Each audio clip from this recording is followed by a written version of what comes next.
Good morning students.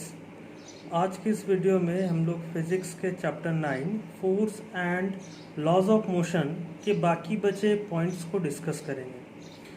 हमने previous videos में हमने न्यूटन के सेकंड लॉ ऑफ मोशन और उसके डेरिवेशन तक का डिस्कशन कर लिया था।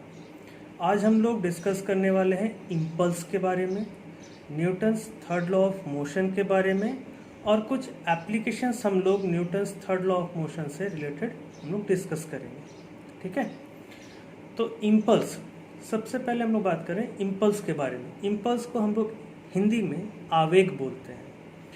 इम्पल्स क्या होता है?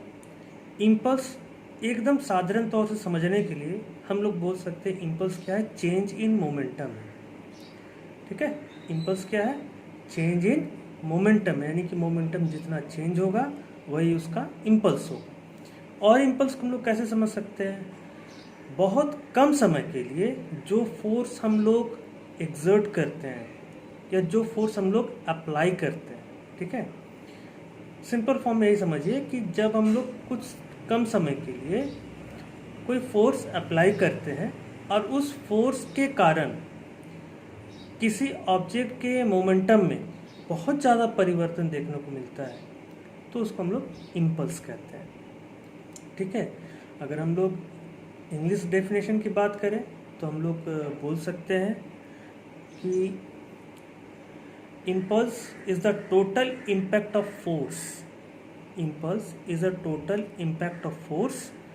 This is equal to the change in momentum. This is equal to the change in momentum of the body. तो इम्पल्स क्या हुआ? इम्पल्स हम लोग बोल सकते हैं कि टोटल इम्पैक्ट ऑफ फोर्स, यानी फोर्स के द्वारा लगने वाला कुल टोटल इम्पैक्ट यानी कुल प्रभाव वो इक्वल होना चाहिए उस ऑब्जेक्ट का चेंज ऑफ मोमेंटम के बराबर। ठीक है, यानी कि ऑब्जेक्ट का जितना मोमेंटम चेंज हो रहा है और उस पर लगने वाला फोर्स, ये दोनों इक्वल होना चाहिए। ठीक है, तो ये हो गया इम्पल्स के बारे में। अब हम लोग बात करते हैं second point, Newton's third law of motion. Newton's third law of motion क्या होता है? न्यूटन्स के अकॉर्डिंग, न्यूटन का ये कहना था, ये मानना था, उन्होंने ये थ्योरी दिया है कि हर एक ऑब्जेक्ट का जो भी एक्शन होता है ठीक उसी के इक्वल और ऑपोजिट रिएक्शन भी देखने को मिलता है। ठीक है, यही है न्यूटन का थर्ड लॉ ऑफ मोशन। यानी कि न्यूटन के थर्ड लॉ ऑफ मोशन का अगर हम लोग स्टेटमेंट लिखना चाहें तो हम लोग लिख सकते हैं, it is states that every action have equal and opposite reaction on it.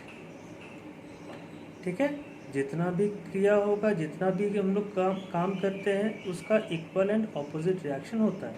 एक एग्जांपल ले सकते हैं, जैसे फ्रिक्शनल फोर्स। हम लोग आगे बढ़ते हैं, आगे बढ़ने के लिए जितना फोर्स लगाते हैं उतना ही हम लोग का सरफेस पे भी फोर्स लगता है ताकि फ्रिक्शन अच्छा रहे, ग्रिप अच्छा बने। ठीक है, तो ये न्यूटन्स का थर्ड लॉ ऑफ मोशन हो गया। अब हम लोग उसके कुछ एप्लीकेशंस को भी ध्यान रखेंगे कि कैसे हम लोग समझ सकते हैं कि न्यूटन का थर्ड लॉ ऑफ मोशन में जो बताया गया है वो कैसे है। तो इसका कुछ एप्लीकेशन हम लोग डिस्कस कर लेते हैं, जैसे वॉकिंग ऑफ अ पर्सन। ठीक है, और क्या हो सकता है? Recoil of gun. और क्या हो सकता है? रॉकेट प्रपल्सन और कॉलिजन ऑफ टू पर्सन्स। तो इस तरह के जो एग्जांपल्स है, इस तरह के जो एप्लीकेशंस है, ये सारे Newton's third law of motion में आते हैं। अब हमारे पास एक पॉइंट बचता है, law of conservation of momentum. Law of conservation of momentum, ठीक है, यानी कि संवेग का सिद्धांत जिसको हम लोग बोलते हैं हिंदी में। ये law of conservation of momentum क्या है? Total momentum of a surface of objects remain conserved before and after their collision provided that there is no external unbalanced force acting on them. ठीक है, ये हो गया उसका स्टेटमेंट, ये हो गया उसका डेफिनेशन। अब हम लोग संवेग सिद्धांत को और अच्छे से समझ लेते हैं। संवेग सिद्धांत को कैसे समझेंगे? डेफिनेशन तुमने पढ़ लिया, तो हम लोग समझ सकते हैं जब कोई एक या एक से अधिक ऑब्जेक्ट एक दूसरे पर क्या करता हो, फोर्स अप्लाई करता हो, तो इस तरह का जो वर्क होगा, इस तरह का जो क्रिया होगा, ठीक है, वो टोटल मोमेंटम का कंजर्व्ड होगा। ठीक है, यानी कि टोटल मोमेंटम का संरक्षित होता है। ठीक है, और ये कब तक रहेगा, जब तक कि उस पर कोई एक्सटर्नल फोर्स अप्लाइड ना किया जाए। तो ये हो गया कंजर्वेशन ऑफ मोमेंटम। अब इसका टोटल मोमेंटम सिस्टम कैसे हम लोग समझेंगे, तो हम लोग जानते हैं कि इनिशियल मोमेंटम और फाइनल मोमेंटम होता है। तो इनिशियल मोमेंटम जितना होगा, फाइनल मोमेंटम जो होगा, दोनों ऑब्जेक्ट का उसका वैल्यू दोनों में इक्वल होना चाहिए। ठीक है, तो उसी तरह से हम लोग टोटल मोमेंटम निकालते हैं, total momentum of the system निकालते हैं। अब हम लोग कुछ applications of conservation of momentum के बारे में समझ लेते हैं कि हम लोग और किस तरह से हम लोग law of conservation of momentum को समझ सकते हैं। तो इसके लिए कुछ एप्लीकेशंस को ध्यान रखते हैं।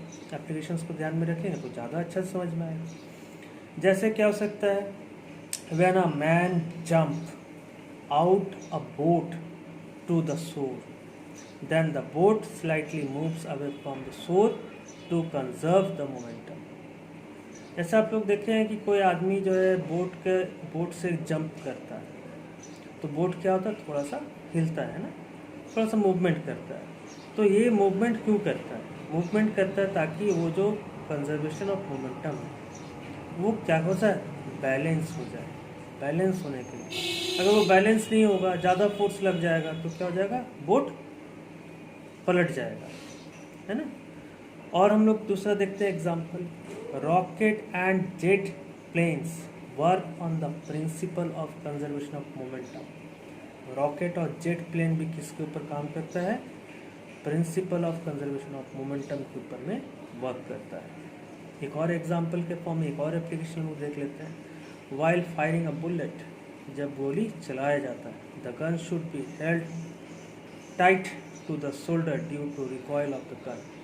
तो आप किसी फौजी को देखे होंगे या फिर जहाँ पर शूटिंग प्रैक्टिस कराया जाता है, वहाँ पर खास करके प्लेयर्स क्या करते हैं, अपने शोल्डर पे गन का जो बैक साइड है उसको अपने शोल्डर पे रखते हैं, और जब वो गन फायरिंग करते हैं, बुलेट जब निकलता है तो उसको हल्का सा झटका लगता है। तो ऐसा क्यों होता है, रिकॉयल ऑफ गन के कारण, है ना। अगर वो शोल्डर उस तरह से टाइट नहीं रखेंगे, झटका लगेगा तो उसका कंधा क्या हो सकता है, टूट सकता है। तो ये हो गया कंजर्वेशन ऑफ मोमेंटम की एप्लीकेशंस। तो इन सारे पॉइंट्स को आप ध्यान रखिए, और ये सारा पॉइंट्स आपको आसपास देखने को मिल जाएगा। आप इसको ऑब्जर्वेशन भी कर सकते हैं और इसको और बेहतर तरीके से समझ सकते हैं। तो आज के लिए इतना ही, नेक्स्ट वीडियो हम लोग जल्द ही लाएंगे। Thank you.